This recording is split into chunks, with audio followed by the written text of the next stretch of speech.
All right, now moving on, we've spent some time this week in previous episodes of Washington in Focus Daily talking about that Washington Policy Center report authored by Eric Zimmerman, who did a deep dive into the LEAD program and their claims of success, that they don't have a great number of folks who have committed drug related crimes um, and are diverted out of criminal justice to their programs to basically say, all right, we're going to give you a case manager and you're going to get on a path, to kind of maybe not use drugs anymore, but maybe not.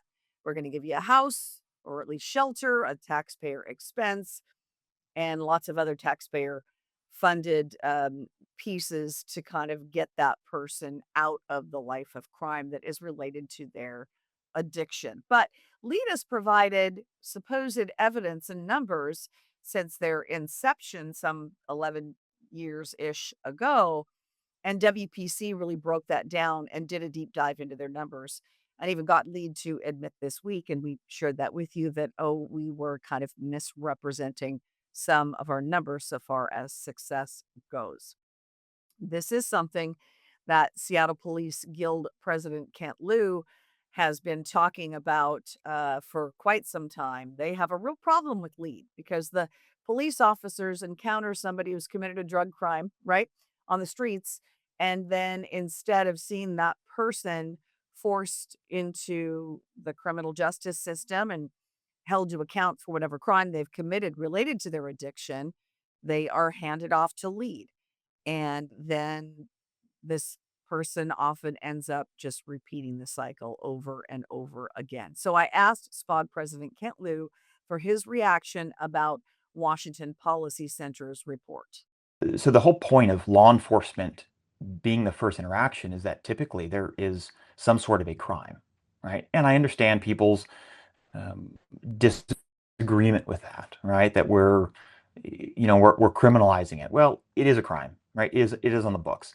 The problem with some sort of diversion program interacting before us is that you have nothing held over them to say, complete this program, do this work. So now we're just asking for volunteers, right? So there's no carrot and stick. So to remove that, what leverage do you have over that person? And I get it. I understand people don't want some kind of a leverage, and that maybe sounds mean or whatever. But the reality is that a lot of these people are so consumed by the drug that, as you said, they can't make this decision on their own. At some point, we have to, as a society, I think, intervene. I'd be fine with a program that was developed to um, maybe have people serve some sort of sentence, but with real treatment attached. I think that would be compassionate. But the problem is that we have a problem dealing with and really kind of locking away real dealers anyway. So we don't believe in incarcerating the users. We don't seem to believe in incarcerating the dealers. So now we leave the most vulnerable out among those that prey on them. And how's that compassionate?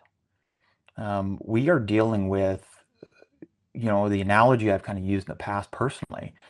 It's like somebody has a problem with weight, and it's just you're forcing them to work in a bakery. It just doesn't work. I mean, you're subjecting themselves to an area and kind of pushing them to an environment that they're destined to fail. Now, I remind you, this all has great significance and national implications because Seattle and King County's lead model has been replicated in more than 20 other states and local jurisdictions as well, but even on the state level, as a model for, okay, let's not criminalize drug related crime. These people are addicts, and let's do kind of a soft handoff to a case manager and not hold them accountable to crimes. And in many cases, as evidenced by this report, that's only perpetuating the problem and is costing taxpayers a lot of money. And you see it in your communities, not just in Seattle, but all across the state. I'll remind you that as of last year, that was the most recent year I could find statistics for, but it's at a cost of nearly $11,000 a year per participant in this program. So we're spending millions of dollars every year. So pressure may be coming in short order because of this on the city council, which recently embraced an expansion of lead despite Andreas Suarez and others pleading with them not to do so. My guess is pressure is going to be coming in the weeks and months to come on the council and on King County as well to maybe pull back a little bit and maybe conduct an audit or figure out what else we can do here.